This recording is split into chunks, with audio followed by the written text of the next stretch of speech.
الحمد لله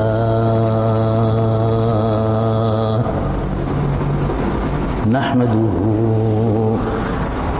ونستعينه ونستغفره ونؤمن به ونتوكل عليه ونعوذ بالله من شرور أنفسنا ومن سيئات أعمالنا من يهده الله فلا مضل له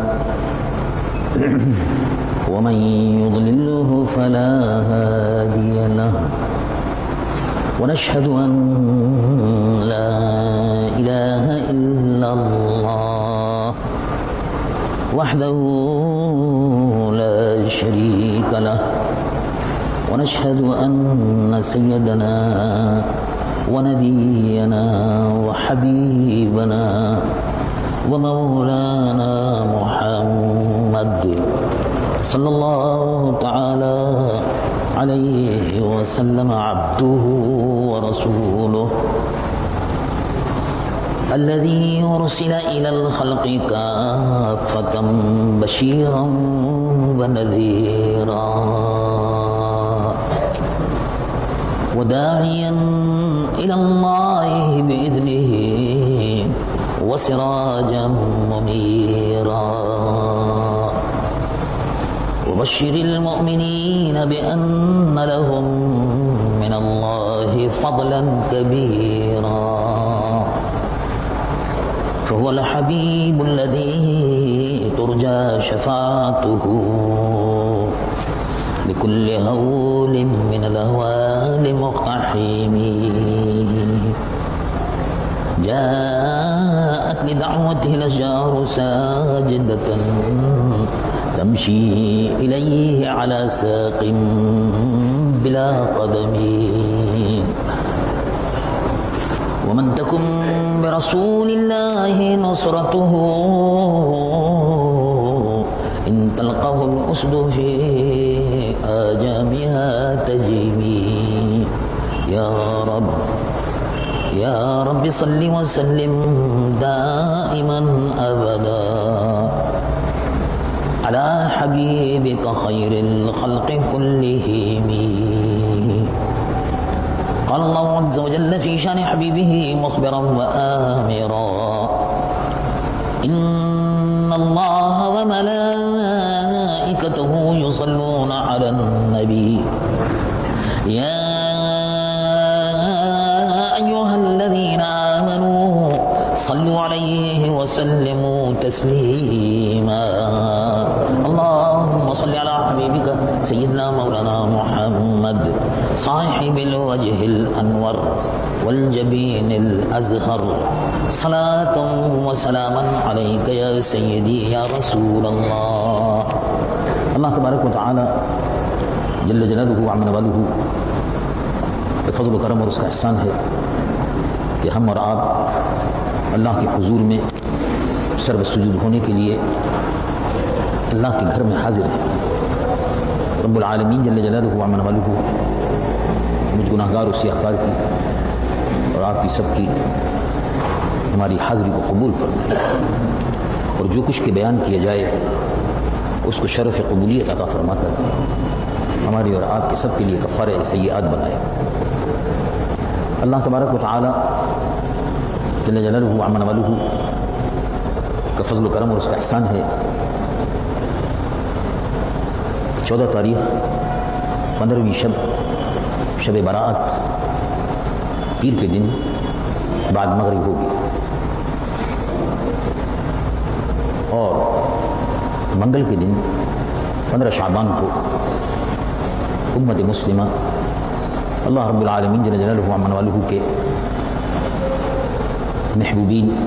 محبوب اور محبوبین کے طریقے کے مطابق روزہ بھی رکھے گی. شعبان کی 15ویں شب اللہ تبارک و تعالی جل جلالہ وعظم والہ کا خصوصی انعام ہے کہ حضور پرنور رحمت للعالمین شفیع المذنبین سید العالمین محمد رسول اللہ صلی اللہ علیہ وعلی آلہ وصحبہ وبارک وسلم کی امت کو یہ شب عطا فرمائی گئی. روئے زمین کے مسلمان دنیا بھر میں اس مبارک اور مقدس رات میں اللہ کے حضور میں سربت سجود رہتے ہیں اور اللہ تبارک و تعالی جل جلالہ و عظم جلالہ کے حضور میں نوافل، تلاوت قرآن، درود شریف، استغفار اور نوافل کے ذریعے سے اللہ رب العالمین جل جلالہ و عظم جلالہ کی یاد میں شب بسری کرتے ہیں. اللہ تبارک و تعالیٰ کے حضور میں جہاں وہ ایک طرف سر بسجود ہوتے ہیں، اللہ رب العالمین جل جلالہ و عظم جلالہ کا خصوصی انعام، خصوصی رحمت، اللہ تبارک و تعالیٰ کا خصوصی فضل حضور پر نور صلی اللہ علیہ وسلم کی امت پر اس مبارک رات میں نازل ہوتا ہے.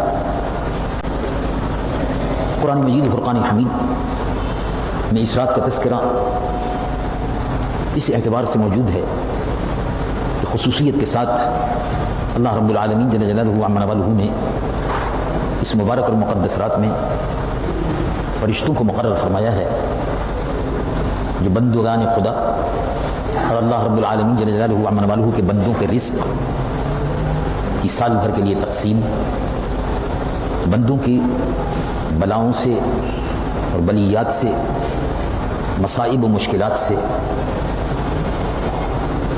ان کے حل کے سلسلے میں، ان کی حفاظت کے سلسلے میں وہ اللہ رب العالمین کے فرشتے مقرر ہوتے ہیں، وہ اس کو لکھتے ہیں. ان کی عمر کے سلسلے میں اس مبارک رات میں شب براءت میں ان کی عمر کے سلسلے میں فیصلے کیے جاتے ہیں. چنانچہ قرآن مجید فرقان حمید کی آیت طیبہ میں اللہ رب العالمین جل جلالہ و عظم جلالہ 26ویں سپارے میں سورہ زخرف میں ارشاد فرماتا ہے کہ قرآن مجید فرقان حمید کو ہم نے برکت والی رات میں نازل فرمایا، اور اس برکت والی رات میں ہر وہ امر، ہر وہ کام جس کو کرنے کا فرشتوں کو حکم دیا جاتا ہے وہ اس مبارک اور مقدس رات میں اس کو انجام دیتے ہیں، جس میں لوگوں کی روزی، رزق میں خیر و برکت، عمر میں برکت، عمر کا تناسب، سال بھر میں کن لوگوں کو موت آنی ہے اور کن کی عمر میں مزید برکتیں عطا فرمائی گئی ہیں، اس مبارک اور مقدس رات میں اس کا فیصلہ ہوتا ہے. کتنا رزق، کتنی روزی اور کتنے روزگار کے مواقع اس سال بھر میں دیے جائیں گے، ان کا تذکرہ بھی اللہ رب العالمین جل جلالہ و عظم جلالہ بیان فرما دیتا ہے. اس مبارک اور مقدس رات میں کس کی کتنی عمر ہونی ہے اور اس عمر میں کتنی برکت دی جانی ہے یا کس کی عمر میں اضافہ ہوا ہے، اس کا بھی فیصلہ اسی مبارک اور مقدس رات میں ہوتا ہے. اس مبارک اور مقدس رات میں اللہ تبارک و تعالیٰ کی رحمت بندوں کی طرف متوجہ ہوتی ہے. اب اللہ کی رحمت کو متوجہ کرنے کے لیے اور اس مبارک اور مقدس رات میں عمر میں خیر و برکت کے لیے، اس مبارک اور مقدس رات میں بلاؤں کے دور کرنے کے لیے، سال بھر بلاؤں سے محفوظ رہنے کے لیے، اس مبارک اور مقدس رات میں رزق میں خیر و برکت کے لیے خصوصی دعائیں اور نوافل ہوتے ہیں. اور اسی کا طریقہ حضور پر نور سید العالمین محمد رسول اللہ صلی اللہ علیہ وسلم اور صحابہ رضوان اللہ علیہم اجمعین کے عمل سے قرآن مجید فرقان حمید کی آیات طیبات کی روشنی میں یہ مضمون اپنی جگہ پر موجود ہے. چنانچہ ارشاد ہوتا ہے قرآن مجید فرقان حمید کے 26ویں سپارے میں، انا انزلناہ، ہم نے قرآن مجید فرقان حمید کو اتارا فی لیلۃ مبارکہ، برکت والی رات میں. چنانچہ ارشاد ہوتا ہے انا انزلناہ فی لیلۃ مبارکہ انا کنا منزلین فیہا یفرق کل امر حکیم امرا من عندنا انا کنا مرسلین. یہ وہ برکت والی رات ہے جس میں قرآن مجید فرقان حمید لوح محفوظ سے آسمان دنیا پر نازل کیا گیا. یہ وہ برکت والی رات ہے جس میں قرآن مجید و فرقان حمید کے نزول کی ترتیب اللہ رب العالمین نے مقرر فرمائی. برکت والی رات. فیہا یفرق کل امر حکیم. ہر وہ کام کہ جس کو اللہ رب العالمین جل جلالہ وعظم جلالہ کرنا چاہتے ہیں اس کا حکم فرما دیتے ہیں سال بھر کے لیے. امر من عندنا یہ ہمارا حکم ہے اور ہم جس طرح سے چاہیں بندوں کے لیے تقدیر اور ان کی زندگی، ان کے لمحات، ان کے سانس، ان کا رزق، ان کی روزی، ان کا روزگار. فیہا یفرق کل امر حکیم. یہ بالکل اس طرح سے ہے جیسے سال بھر کا بجٹ حکومتیں بناتی بلا تشبیہ و تمثیل. خدا نخواستہ مفہوم یہ نہیں ہے کہ اللہ رب العالمین کو بجٹ بنانے کی ضرورت ہے یا وہ بجٹ بنانے کے سلسلے میں کسی قسم کے محتاج ہے. اللہ رب العالمین جل جلالہ وعظم جلالہ کا بجٹ، اس کا پروگرام کسی قسم کی مدد کا محتاج نہیں ہے. اللہ رب العالمین جل جلالہ وعظم جلالہ امر من عندنا، یہ ہمارا امر، یہ ہمارا حکم، اور ہمارے حکم کے مطابق فرشتے اس پر عمل کرتے چلے جاتے ہیں. اور ظاہر ہے دنیا والوں کے بجٹ جو ہیں فیل ہو جاتے ہیں، ناکام ہو جاتے ہیں. دنیا کی ہر حکومتوں کے اور خاص طور سے حکومت پاکستان کے جتنے بھی بجٹ ہوتے ہیں وہ عوام کی خواہشات اور عوام کی مرضی، عوام کی راحت اور آسائش سے بالکل خالی ہوتے ہیں. وہ سارے کا سارا بجٹ جو ہے وہ بیوروکریسی اور بعض بد کردار اور بدعنوان لوگ مل جل کر کھا جاتے ہیں. یہاں اس کا کوئی اندیشہ اور شائبہ نہیں ہے کہ آپ کی روزی کے لیے اللہ رب العالمین جل جلالہ وعظم جلالہ نے جو رزق سال بھر کے لیے مقرر فرمایا ہے اس میں کسی قسم کی کمی بیشی کسی کے کہنے سے ہو نہیں سکتی. اللہ رب العالمین نے جو مقرر فرما دیا وہ ہے. جو عمر اللہ رب العالمین نے مقرر فرما دی کہ ایک سال کے اندر کن لوگوں کو مرنا ہے، اللہ رب العالمین کے حکم کے مطابق وہی اس پر عمل ہوتا ہے. فرشتے کسی قسم کی سفارش کوئی قبول نہیں کرتے کہ بھئی فلاں کی زندگی جو ہے اس میں اضافہ ہو جائے، یا ملک الموت جب روح قبض کرنے کے لیے آئے تو گھر والے رونے لگیں اور ان کے رونے کی وجہ سے ملک الموت جو ہے اس روح کو چھوڑ کر چلے جائیں. ایسا نہیں ہوتا. فیہا یفرق کل امر حکیم امرا من عندنا انا کنا مرسلین رحمتا من ربک انہ هو السمیع العلیم. تو اللہ رب العالمین جل جلالہ وعظم جلالہ نے شب براءت اور شب قدر، یہ وہ مقدس راتیں ہیں، یہ وہ مقدس ساعتیں ہیں کہ جن میں اللہ رب العالمین کی رحمتوں کا خصوصی نزول ہوتا ہے. اب اس کے لیے تیار کرنے کا حکم دیا گیا، تیاری کرو. وہ کون سا ایسا طریقہ ہے کہ جس سے عمر میں اضافہ ہو،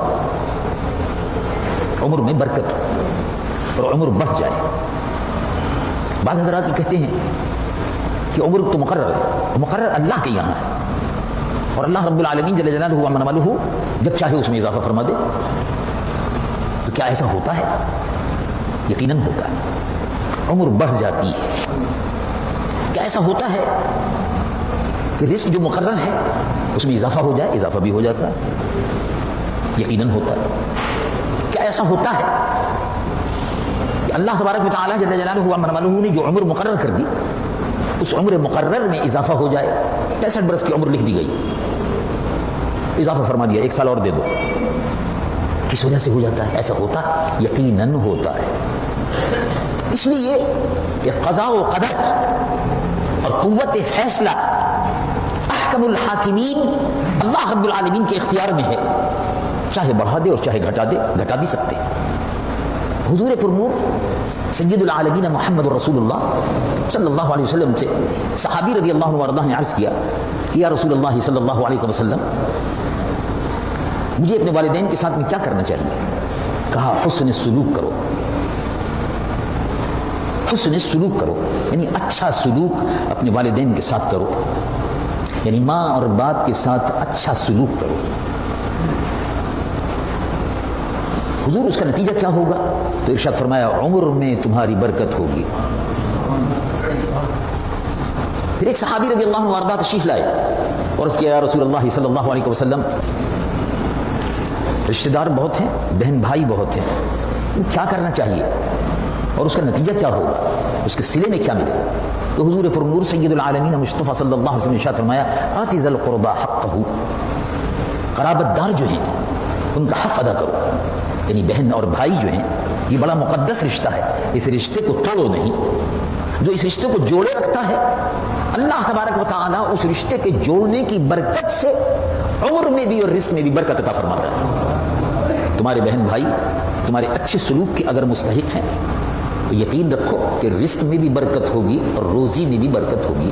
یعنی رشتہ داروں پہ پیسہ خرچ کرنے میں، بہن بھائیوں پر پیسہ خرچ کرنے میں اگر وہ مستحق ہیں اور ان کی تالیف قلب کے سلسلے میں اگر وہ مستحق ہیں تو اگر تم ان کے ساتھ میں حسن سلوک کرتے ہو اس کے نتیجے میں خیر و برکت ہوگی. یہ مطلب یہ ہے کہ یہ زمین تیار ہو رہی ہے. جیسے آپ نے غور کیا ہوگا جیولوجسٹ ارضیات کے یعنی زمین کے ماہرین، جو زمین ہے اس زمین کے ماہرین کہتے ہیں کہ درخت زیادہ اگاؤ. کبھی کیوں اگاؤ؟ درخت کیوں اگاؤ؟ ارے صاحب درخت لگانے کی مہم چل رہی ہے. اس پر انہوں نے کہا کہ انوائرنمنٹ، خاص طور سے اس پر ایک محکمہ وجود میں آیا، انوائرنمنٹ ڈپارٹمنٹ، محکمہ ماحولیات. درخت اگاؤ. بھی درخت اگانے سے کیا فائدہ ہوگا؟ کہا درخت اگانے سے بارش ہوگی. جہاں درخت زیادہ ہوں گے وہاں بارش زیادہ ہوگی. جہاں درخت بالکل نہیں ہوں گے بنجر زمین ہوگی، بارش بھی نہیں ہوگی، اگر ہوگی تو معمولی سی. چنانچہ صحرائی علاقے، آپ نے غور فرمایا ہوگا کہ صحرائی علاقے، وہ صحرا ڈیزرٹ، صحرائی علاقے ان میں بارش اگر ہوتی ہے بہت معمولی سی ہوتی، 2-4 بوندیں باندھی ہوئی ختم ہو گیا. نہ کچھ اگتا ہے نہ سبزہ ہے، ویرانہ ہے. لیکن جہاں درخت تھوڑے بہت موجود ہیں بارش ہوگی، سبزہ اگے گا. اس لیے کہ درختوں کی وجہ سے وہ زمین اس طرح تیار ہو گئی کہ بارش جب برستی ہے، بادلوں کو جب حکم ہوتا ہے بارش برسانے کا تو بادلوں کی توجہ اور پانی اس طرف زیادہ جاتا ہے جہاں درخت کثرت سے موجود ہو. اسی طرح سے زمین اگر تیار ہے، یعنی قلب اگر تیار ہے، قلب میں خشوع و خضوع ہے اور اعمال جو ہیں ان میں والدین کی اطاعت ہے، حقوق، صلہ رحمی کے حقوق، رحم کے حقوق. یعنی رحم کا مطلب ہے ماں کے پیٹ سے پیدا ہونے والی اولاد، یہ رحم کا رشتہ کہلاتا ہے. اور صلہ رحمی، رحم کے رشتوں کے ساتھ حسن سلوک، یہ نیکیاں، خیر اور خیرات دی جا رہی ہے. جب نیکیاں خیرات دی جا رہی ہے، زکوٰۃ دی جا رہی ہے، حسن سلوک ہو رہا ہے، اچھے عمل ہو رہے ہیں، اچھے اعمال کے نتیجے میں جو سبزی پیدا ہوئی، جو سرسبز و شادابی آئی جسم میں، اس کے نتیجے میں اللہ رب العالمین کی رحمت زیادہ سے زیادہ نازل ہوتی ہے، ادھر متوجہ ہوتی ہے کہ زمین تیار ہے، مستحق ہے. جو زمین زیادہ مستحق ہے، جو جسم زیادہ مستحق ہے، اسی کی طرف اللہ کی رحمت متوجہ ہو جاتی ہے. تو اللہ رب العالمین جل جلالہ وعظم والہ کے محبوب حضور پر نور سید العالمین مصطفیٰ صلی اللہ علیہ وسلم کے عرض کیا تو ارشاد فرمایا، دیکھو قرآن میں ارشاد فرمایا وَآتِ ذَا الْقُرْبَى حَقَّهُ، قرابت داروں کا حق ادا کرو، مسکینوں کا حق ادا کرو، والمسکین وابن السبیل، و مسافروں کا حق ادا کرو. آتِ ذَا الْقُرْبَى حَقَّهُ والمسکین وابن السبیل، قرابت داروں کا بھی حق ادا کرو، بہن بھائیوں کے حقوق بھی ادا کرو، بیٹیوں اور بہنوں کے حقوق بھی ادا کرو، اولاد کے حقوق بھی ادا کرو.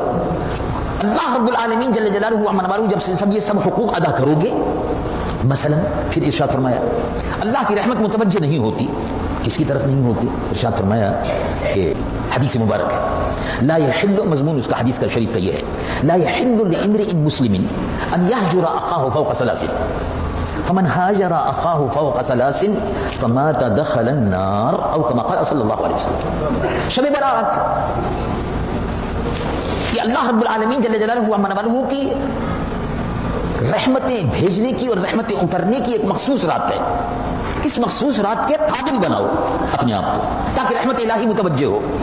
مطلب یہ کہ اپنے آپ کو گناہوں سے پاک کر کے اچھے عمل کے ساتھ اللہ کے حضور میں پیش ہو تو ظاہر ہے رحمت الہی متوجہ ہوگی. تو ارشاد فرمایا کہ شب برات سے پہلے کیا کام کرنے کے ہیں جو کرنے چاہیے. لا يحل لامرئ مسلم، کسی مسلمان کو یہ جائز نہیں ہے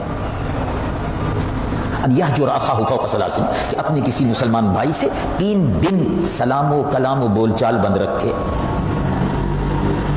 فمن هاجر اخاه فوق ثلاث، اور 3 دن سے زیادہ اگر کسی مسلمان نے اپنے بھائی سے سلام و کلام کو بند رکھا اور ایک دوسرے پر جو حقوق ہیں اس کو معاف نہیں کرایا تو مر گیا، تو اللہ رب العالمین کی رحمت سے محروم ہو گیا، شب برات بھی گزر جائے گی اور شب رمضان بھی گزر جائے گا۔ یعنی مطلب یہ ہے کہ مسلمان اپنے مسلمان بھائی سے سلام و کلام منقطع نہ کرے، سلام و کلام کو جاری رکھنا چاہیے، سلام میں برکت ہے۔ السلام علیکم 10 رحمتیں لکھی گئی، ورحمۃ اللہ 10 رحمتیں لکھی گئی، وبرکاتہ 10 رحمتیں لکھی گئی۔ تو مفت میں السلام علیکم ورحمۃ اللہ وبرکاتہ کہنے سے 30 رحمتیں اللہ رب العالمین نے عطا فرما دی، اور اپنے بھائی سے گفتگو کو جو بند کر دیا تھا السلام علیکم کہہ کر کہ تم پر سلامتی ہو، تم پر اللہ کی رحمتیں ہوں، تم پر برکت ہو، اس کے لیے دعا ہوئی، جواب اس نے دیا۔ بعض لوگ کہتے ہیں کہ ہم نے سلام کیا اس نے جواب نہیں دیا، کوئی حرج نہیں، سلام کرتے رہیے، آپ کا ثواب ضائع نہیں ہوا۔ اور سب سے بڑی خوش قسمتی یہ ہے، وہ بدبخت ہے جو سلام کا جواب نہ دے، کیونکہ حضور پر نور صلی اللہ علیہ وسلم نے ارشاد فرمایا کہ اگر کوئی شخص تمہارے سلام کا جواب نہ دے جان بوجھ کر، جان بوجھ یہ ہوتا ہے، بعض لوگ غصے میں کہہ رہے ہیں میں نہیں جواب دیتا، اگر تمہارے سلام کا جواب نہ دے، تم نے جو سلام کیا وہ ضائع نہیں گیا، فرشتوں نے جواب دے دیا۔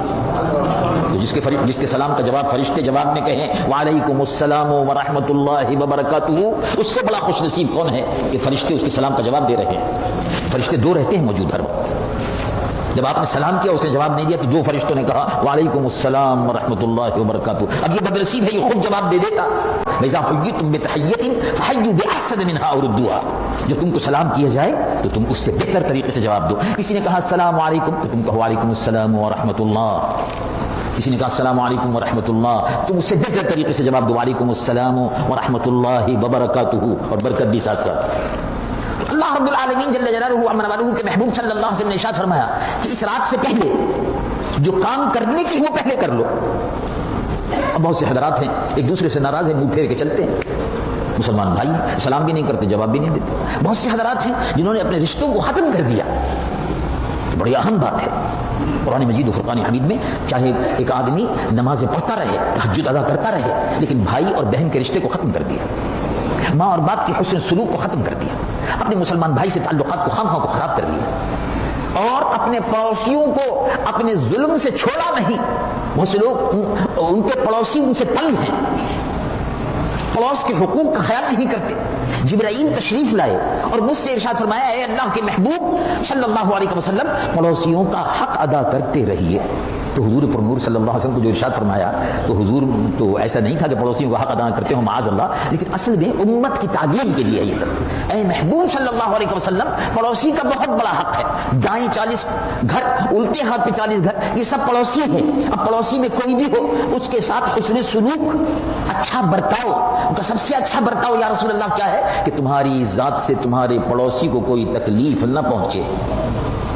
اس قسم کی تکلیف پہنچ سکتی ہے کہ تانکنا اور جھانکنا، تجسس کرنا، اپنے پڑوسی کی بے عزتی اور بے آبروئی کرنا، اور اپنے پڑوسی کو تکلیف دیتے رہنا چھوٹے چھوٹے معاملات پر، یہ اذیت ہے۔ اللہ کے محبوب صلی اللہ علیہ وسلم نے ارشاد فرمایا کہ یہ سارے کام ختم کرو، پڑوسیوں سے حسن سلوک کرو، والدین سے حسن سلوک کرو، دوستوں احباب کے ساتھ، ذوی القربہ قرابت داروں کے ساتھ حسن سلوک کرو، جن سے بول چال بند ہے ان سے بول چال کو جاری کرو۔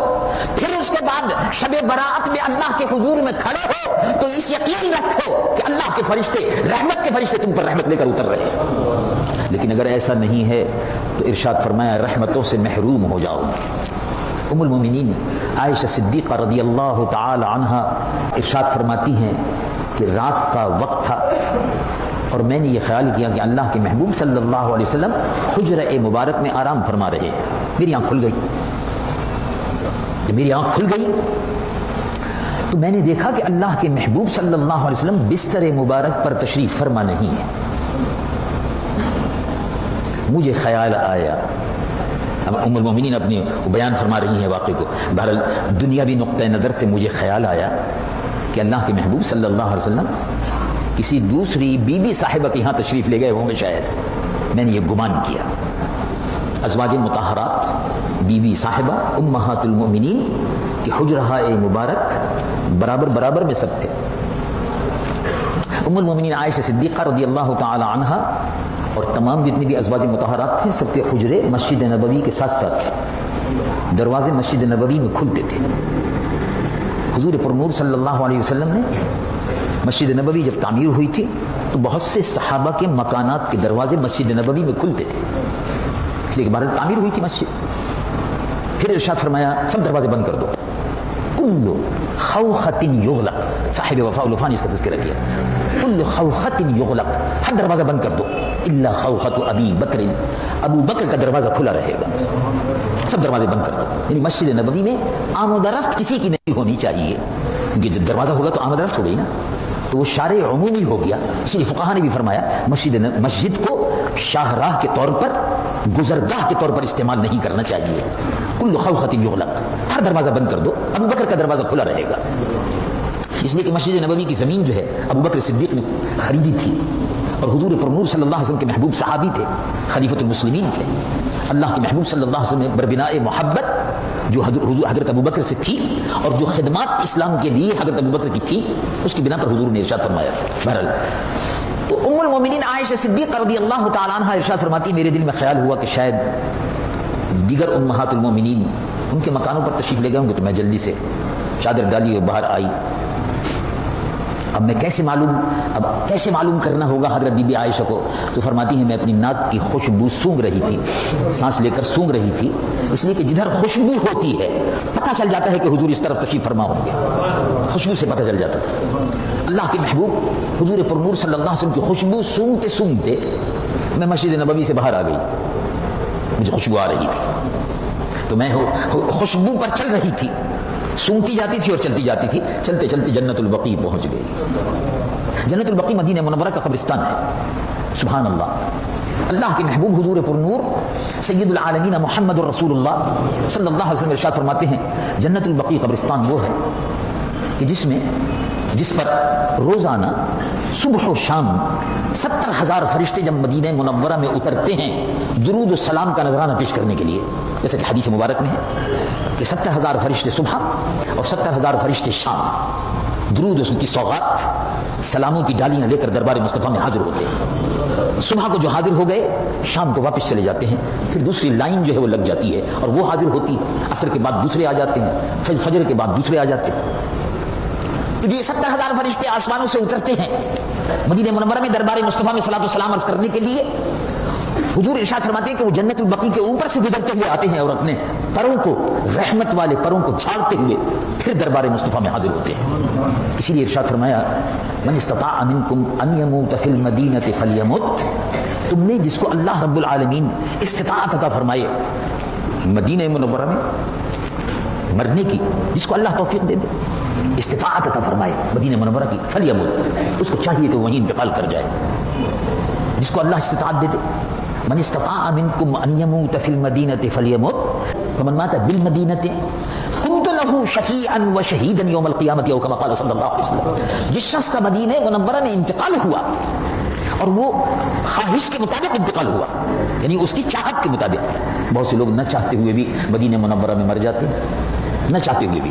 بعض لوگوں کا عالم یہ ہوتا ہے کہ وہ مدینہ منورہ میں ہوتے ہیں، بیمار اگر پڑ گئے تو پھر ان کو خیال آتا ہے کراچی، بچے، بیوی، جائیداد، ہائے نہ بیمار ہوں، مر رہا ہوں، کوئی بھی نہیں ہے، نہ بیوی ہے، نہ بچے ہیں، میں اکیلا ہوں، میں تنہا ہوں، یہ خیال کرتے ہوئے مدینہ منورہ سے ان کو مرنے میں کراہیت محسوس ہوتی ہے۔ تو شیخ محقق شاہ عبدالحق محدث دہلوی نور اللہ مرقدہ ایک واقعہ نقل فرماتے ہیں، جذب القلوب الی دیار المحبوب، بڑی مشہور کتاب ہے شیخ محقق شاہ عبدالحق محدث دہلوی نور اللہ مرقدہ، اور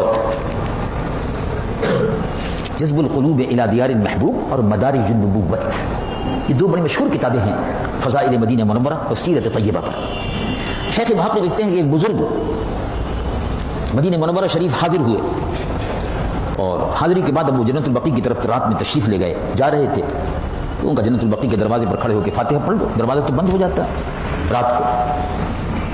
تو شیخ محقق شاہ عبدالحق محدث دہلوی یہ 300 سال پہلے کے بزرگوں میں سے ہیں، دہلی کے بڑے عظیم المرتبت محدث تھے، بے شمار کتابوں کے مصنف ہیں، احادیث مبارک کی تشریح کی ہے، اور محدث دہلوی مشہور ہیں، علم کی بڑی خدمت کی، بڑا ایک روحانی اور علمی مقام ہے۔ حضرت امام ربانی مجدد الفسانی شیخ احمد سرہندی فاروقی رضی اللہ عنہ وارضاہ کے معاصرین میں سے۔ شیخ باقی شاہ عبدالحق محدث دہلوی فرماتے ہیں کہ وہ بزرگ وہاں جا کے فاتحہ پڑھنے کے لیے کھڑے ہوئے، آنکھ بند کر کے کھڑے ہوئے تھے، تو منظر دیکھا کہ جیسے جنت البقیع کا دروازہ کھل گیا اور جنت البقیع میں اندر سے جنازے آ رہے ہیں، جنازے آ رہے ہیں، جنازے جا رہے ہیں، جنازے آ رہے ہیں، جنازے جا رہے ہیں، اور دیکھا جنازے آ بھی رہے ہیں اندر۔ رات کا وقت ہے، رات کو حالانکہ جنازے وغیرہ بہت کم دفن کی جاتی ہیں، وہ خاص بات تو دوسری بات ہے، ورنہ عام طور سے صبح سے لے کے رات شام تک مغرب تک دفن ہوتے رہتے ہیں، رات میں بھی کرتے ہیں۔ تو انہوں نے کہا بڑی عجیب بات ہے، جنازے جا رہے ہیں اندر، تو یہ تو کوئی نئی بات نہیں ہے، تو ٹھیک ہے، قبرستان میں جنازے جا رہے ہیں، جنت البقیع قبرستان میں، لیکن جنازے اندر سے نکل کے آ رہے ہیں، یہ کیا بات ہے بھائی؟ تو بزرگ کھڑے رہے آنکھ بند کیے ہوئے اپنا، اور اسی عالم کیف و مستی میں اور جذب میں کافی دیر تک رہے۔ اس کے بعد وہ سلسلہ ختم ہو گیا تو وہاں سے چلے، مسجد نبوی میں حاضر ہوئے، نماز پڑھی صبح کو، پھر ایک بزرگ کی خدمت میں جو مدینہ منورہ میں مقیم تھے ان کی خدمت میں حاضر ہوئے۔ کہا حضور مدینہ منورہ حاضری میں یہ بڑا عجیب و غریب واقعہ دیکھا۔ کیا دیکھا؟ کہا حضور آپ تو یہاں تشریف رکھتے ہیں، آپ ہی سے کچھ اس پر روشنی مل جائے گی۔ میں نے یہ دیکھا کہ مدینہ منورہ شریف کے اس قبرستان میں جنت البقیع شریف میں، جس کو جنت البقیع کہتے ہیں، جنازے آ رہے ہیں، جنازے آ رہے ہیں، جنازے جا رہے ہیں، جنازے آ رہے ہیں، جنازے جا رہے ہیں، اور دیکھا جنازے آ بھی رہے ہیں اندر۔ رات کا وقت ہے، رات کو حالانکہ جنازے وغیرہ بہت کم دفن کی جاتی ہیں، وہ خاص بات تو دوسری بات ہے، ورنہ عام طور سے صبح سے لے کے رات شام تک مغرب تک دفن ہوتے رہتے ہیں، رات میں بھی کرتے ہیں۔ تو انہوں نے کہا بڑی عجیب بات ہے، جنازے جا رہے ہیں اندر، تو یہ تو کوئی نئی بات نہیں ہے، تو ٹھیک ہے، قبرستان میں جنازے جا رہے ہیں، جنت البقیع قبرستان میں، لیکن جنازے اندر سے نکل کے آ رہے ہیں، یہ کیا بات ہے بھائی؟ تو بزرگ کھڑے رہے آنکھ بند کیے ہوئے اپنا، اور اسی عالم کیف و مستی میں اور جذب میں کافی دیر تک رہے۔ اس کے بعد وہ سلسلہ ختم ہو گیا تو وہاں سے چلے، مسجد نبوی میں حاضر ہوئے، نماز پڑھی صبح کو، پھر ایک بزرگ کی خدمت میں جو مدینہ منورہ میں مقیم تھے ان کی خدمت میں حاضر ہوئے۔ کہا حضور مدینہ منورہ حاضری میں یہ بڑا عجیب و غریب واقعہ دیکھا۔ کیا دیکھا؟ کہا حضور آپ تو یہاں تشریف رکھتے ہیں، آپ ہی سے کچھ اس پر روشنی مل جائے گی۔ میں نے یہ دیکھا کہ مدینہ منورہ شریف کے اس قبرستان میں جنت البقیع شریف میں، جس کو جنت البقیع کہتے ہیں، مردے جنازے باہر لائے جا رہے ہیں،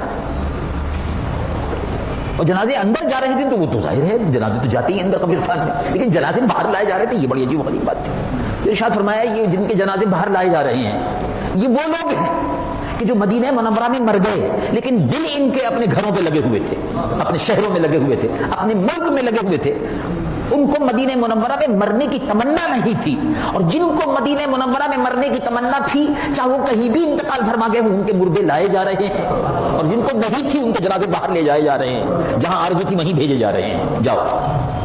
تو حضور پر نور سید العالمین محمد رسول اللہ صلی اللہ علیہ وعلی آلہ وصحبہ وبارک وسلم کی خوشبو سونگتے سونگتے ام المؤمنین عائشہ صدیقہ مدینہ منورہ کے قبرستان جنت البقیع میں پہنچ گئیں۔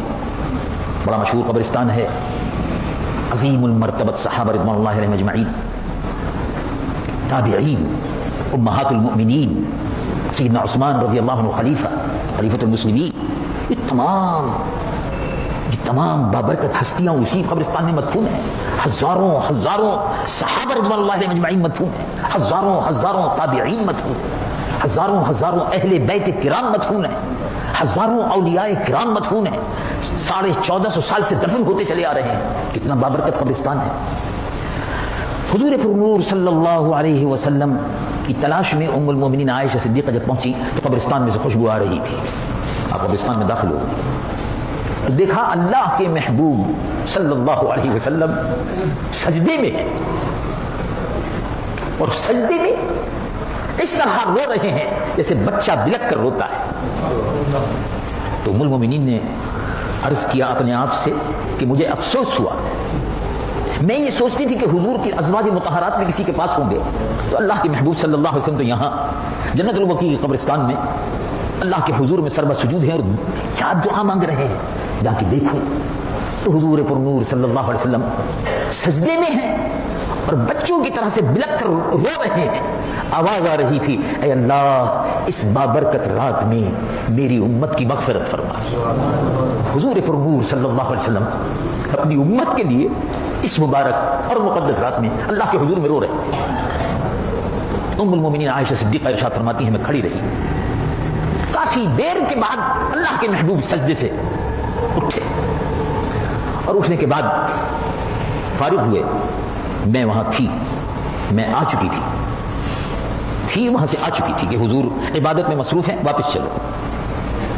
میں آ چکی تھی. جب میں آئی تو میں حجرے میں آ کر لیٹ گئی.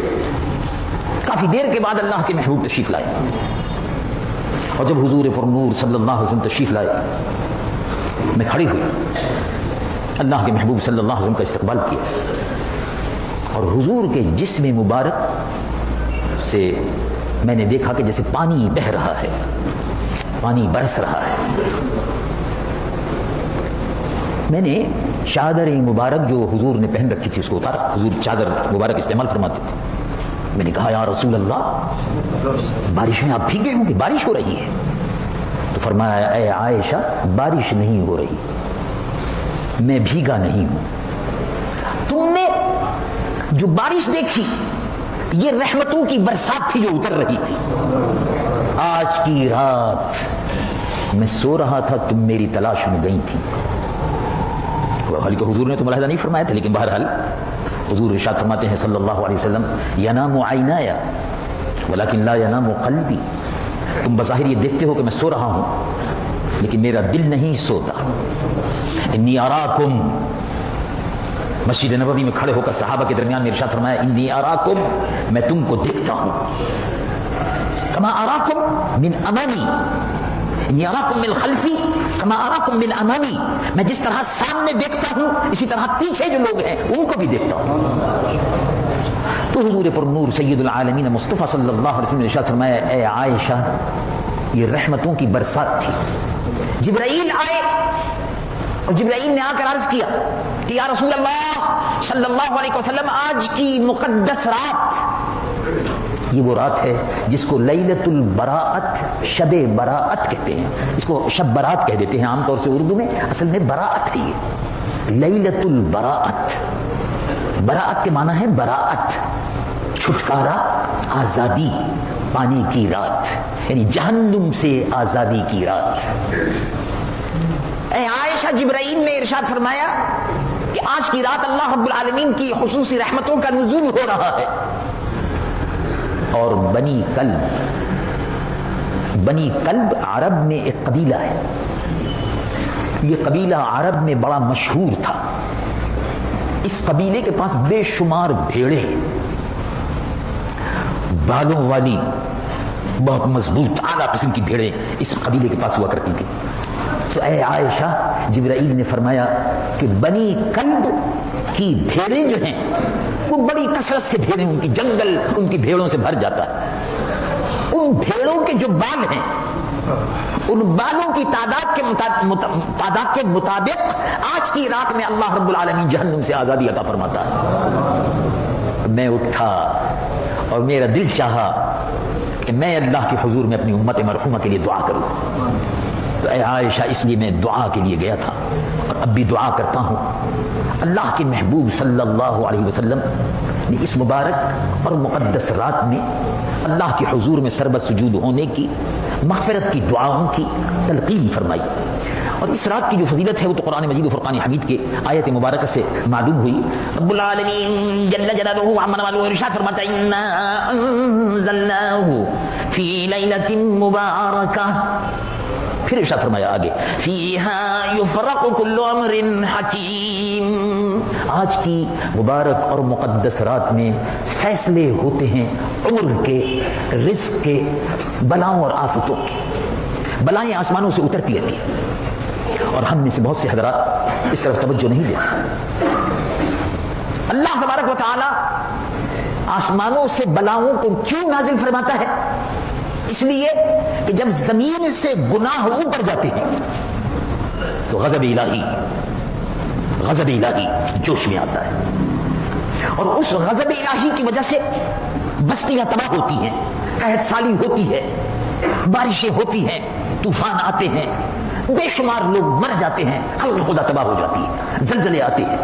یہ غضب الہی ہے جب گناہ زمین سے اوپر جاتے ہیں، بے حیائی جب پھیلتی ہے. جیسے پاکستان میں اس وقت بے حیائی، بے پردگی اور بے شرمی پھیلتی جا رہی ہے، اور ظاہر ہے وہ اللہ کے غضب سے بچ نہیں سکتے. قرآن مجید و فرقان حمید میں بھی ارشاد فرمایا جو مسلمانوں میں بے حیائی پھیلاتا ہے اللہ کے عذاب سے بچ نہیں سکتا، کہیں نہ کہیں اللہ کا عذاب آتا ہے۔ تو اللہ تبارک و تعالیٰ کی طرف سے بلائیں اترتی ہیں، بلائیں اترتی ہیں۔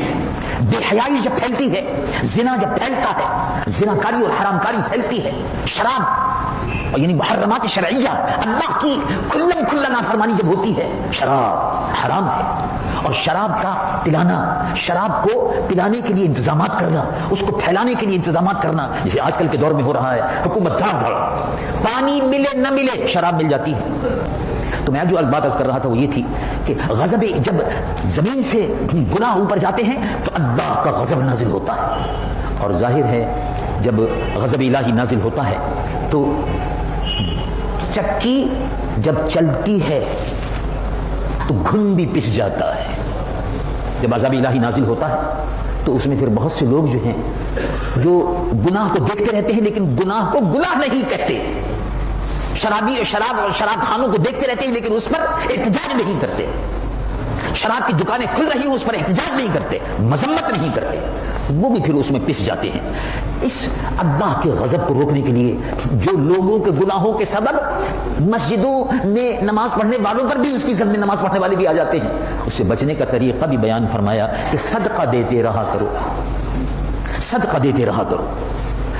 الصدقۃ تطفئ غضب الرب، صدقہ اللہ کے غضب کو ٹھنڈا کرتا ہے اور اللہ کی رحمتوں کو اپنی طرف متوجہ کرتا ہے۔ صدقہ دیتے رہا کرو، غریبوں اور مسکینوں کو، یتیموں کو اور بیواؤں کو کھانا کھلاتے رہو، صدقہ دیتے رہو، کپڑے پہناتے رہو۔ جو شخص کسی ایسے شخص کو جو کپڑے کا محتاج ہے اور کپڑے اس کو میسر نہیں ہیں تو اس نے کسی شخص کو جوڑا پہنا دیا، کپڑے پہنا دیے اور اس کی ستر پوشی کی، اللہ تبارک و تعالیٰ قیامت کے دن اس کی ستر پوشی فرمائے گا۔ حضور پر نور سید العالمین محمد رسول اللہ صلی اللہ علیہ وسلم نے ارشاد فرمایا جس نے کسی مسلمان کو اس کی پردہ پوشی کی، اس کو کپڑے پہنا دیے، جوڑا پہنایا، جب تک وہ جوڑا پھٹ کر ختم نہیں ہو جاتا اس کا ایک ایک تار پہنانے والے کے لیے دعا میں مصروف رہتا ہے۔ یہ فضائل ہے، غریبوں اور مسکینوں اور یتیموں کی امداد، یہ مذہب کی تعلیم ہے، اور جتنی زیادہ یہ نیکیاں اور خیرات ہوں گی جتنا ہی اللہ کی رحمتوں کا نزول ہوگا۔ یہ بڑی عظیم اور بڑی برکت والی رات ہے۔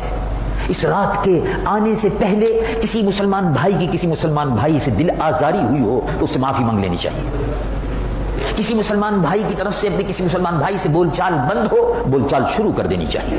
سلام و کلام بند ہو، سلام و کلام شروع کر دیجئے، ورنہ قبولیت دعا مشکوک ہو جاتی ہے۔ کسی کے والدین اس سے ناراض ہو تو والدین کی ناراضگی کو ختم کر دینا چاہیے۔ صلہ رحمی کا تقاضا یہ ہے کہ بہن بھائی کا رشتہ اگر ٹوٹ گیا ہے تو اس رشتے کو اس رات کے آنے سے پہلے جوڑ لیا جائے تاکہ زیادہ سے زیادہ اللہ کی رحمتوں کا نزول ہو اور دعا مقبول ہو۔ سبحان اللہ۔ علامہ ابن حجر عسقلانی رحمۃ اللہ علیہ بڑے عظیم المرتبت محدث تھے، شارح بخاری تھے، امام ابن حجر عسقلانی رحمۃ اللہ علیہ۔ وہ ارشاد فرماتے ہیں کہ حضرت سیدنا عیسیٰ علی نبینا وعلیہ الصلاۃ والسلام کا گزر ہوا، جنگل سے گزر رہے تھے اور اللہ تبارک و تعالیٰ جل جلالہ امن والوں سے ایک مقام پر کھڑے ہو کر یہ عرض کر رہے تھے کہ اے اللہ، آپ نے جو نبی یہ آخر الزماں ہیں ان کی امت کو بڑی فضیلت عطا فرمائی، بڑی قسمت ہماری ہے، ہم حضور پر نور صلی اللہ علیہ وسلم کے غلاموں کی بڑی قسمت ہے کہ حضور کی امت میں، تو اس امت کی یہ فضیلت اور یہ بزرگی